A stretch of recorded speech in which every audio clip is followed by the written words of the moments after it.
Hello guys, here at osmvtxreviews.com. We have a very interesting first look at the SiPhone M8. This is, of course, an iPhone 3GS clone produced by the company in Shenzhen, SiPhone, which is a very interesting manufacturer because they've produced, since the first generation of iPhones, iPhone clones, and they've been selling them on eBay. As a company, SiPhone usually produces very low-end, low-budget based clone devices of Apple products, and recently they've kind of disappeared from the marketplace altogether on eBay. Because their products are just so ridiculous. Now, we have seen a few good iPhone clones in recent years, such as some iPhone 4S and iPhone 5C clones, such as the Goo phone. And those are actually good phones because they have a capacitive touchscreen, they're actually running Android, they have a nice processor underneath the hood, in addition to looking like the iPhone. But the SiPhone devices are nothing like the actual iPhone, except for perhaps appearances, and it's a stretch even at that. The M8 is a perfect example of that, and it's a great device that we can use as an example of clones that you should probably stay away from. As you can see from the offset, the quality of this device is extremely mediocre, and the home button on our unit immediately fell off, and we've kind of lost it during our testing. So you can see that our unit doesn't even have a home button because we've managed to lose it, and the button managed to fall off. Granted, the home button still works by pressing the contacts inside, and it still takes you home, but still, it's just something that detracts from the overall aesthetic of the design. Also, the SiPhone lineup of devices tends to have a bit of a lying trait in terms of telling you about the screen size. Although they claim on their website that this device, the M8, has a 3.5-inch touchscreen, this is nowhere near 3.5 inches. Even though as far as size is concerned, it's actually the same as the actual iPhone 3GS, you can see how the screen is a lot smaller. For example, you have an iPod Touch over here. If we just take that out of the case for a few moments, you can see that this is a 3.5-inch screen, and how the SiPhone screen is a lot smaller than 3.5 inches. It's maybe 3.3 inches and even smaller at that. But again, overall, as far as footprint is concerned, it is about the same size of the actual iPod, the actual iPhone 3GS in this case. The SiPhone M8 comes at a retail price of around $100, which is fairly inexpensive as far as, an iPhone clone is considered, but still it's really not worth it because of the poor construction quality like we talked about.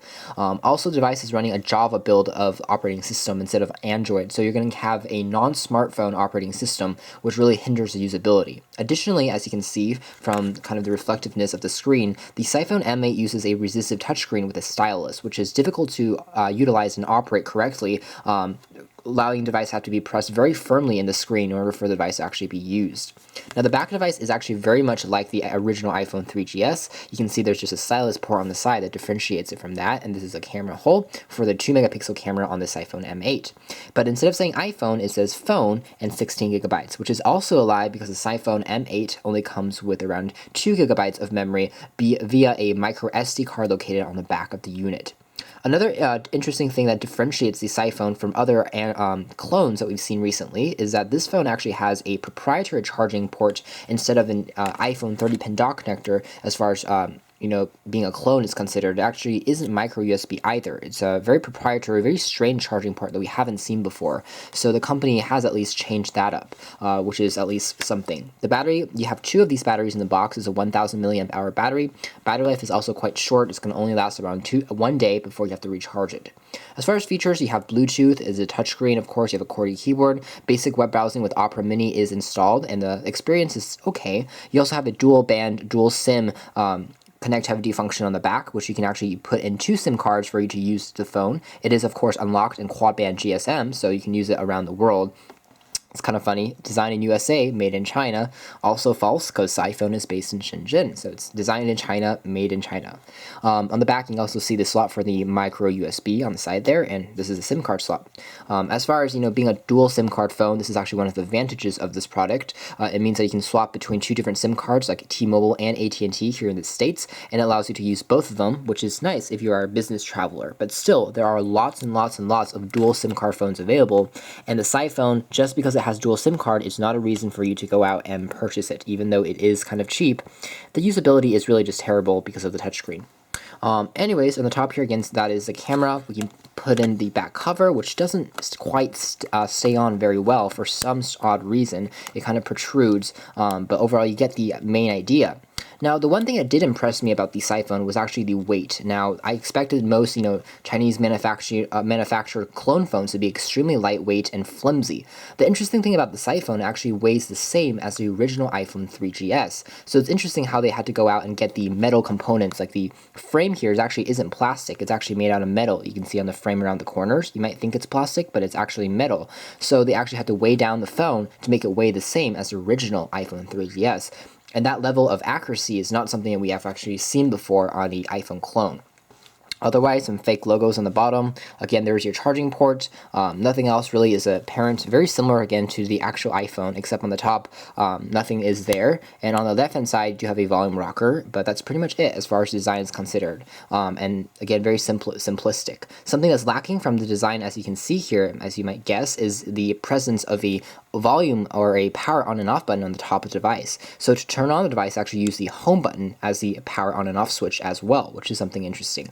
Also, a dedicated 3.5mm headphone jack for listening to music is absent. You have to use stereo Bluetooth, which is enabled on the device. The device also has a GPS functionality. So if we press on the home button, as you can see, the device will turn on. And again, it tries to mock that. There is a basic Maps operating on here, but there actually isn't a fully functioning version of Google Maps, as you can expect. There actually isn't Wi-Fi on the M8, so you can't have free access to the internet, but again, you do have Bluetooth. Battery life is okay. You can see that the color, the screen is like so. It's very unresponsive, as you can see. You really have to use your fingernails to get in there. But as far as the screen quality is considered, it's not the best screen resolution, but the colors and the viewing angle are actually okay, better than actually most phones that we've seen, which is quite ironic. But, overall, it's what you expect. The call quality on this device is nothing to write home about at all. In fact, it's only passing, but by the skin of its teeth. But still, it works okay as a phone, I suppose. But, definitely as the iPhone clone, it's nothing like the iPhone. The user experience is quite horrendous. The battery life is quite short. The touchscreen is not responsive, and the build quality is flimsy. The one thing the device does do right is have dual SIM card support, and also has a good weighty feeling to the phone when you're using it. But otherwise, I would definitely say stay clear of the Siphone M8 iPhone clone, because unlike some better clones that actually run Android, once again, this device just really falls short. It's nothing like a smartphone at all. So the only thing it really has going for it, again, is that price point of under $100. So thanks for watching this video review here at osmvtxreviews.com of the Siphone M8, and ultimately, unfortunately, we can't recommend this product.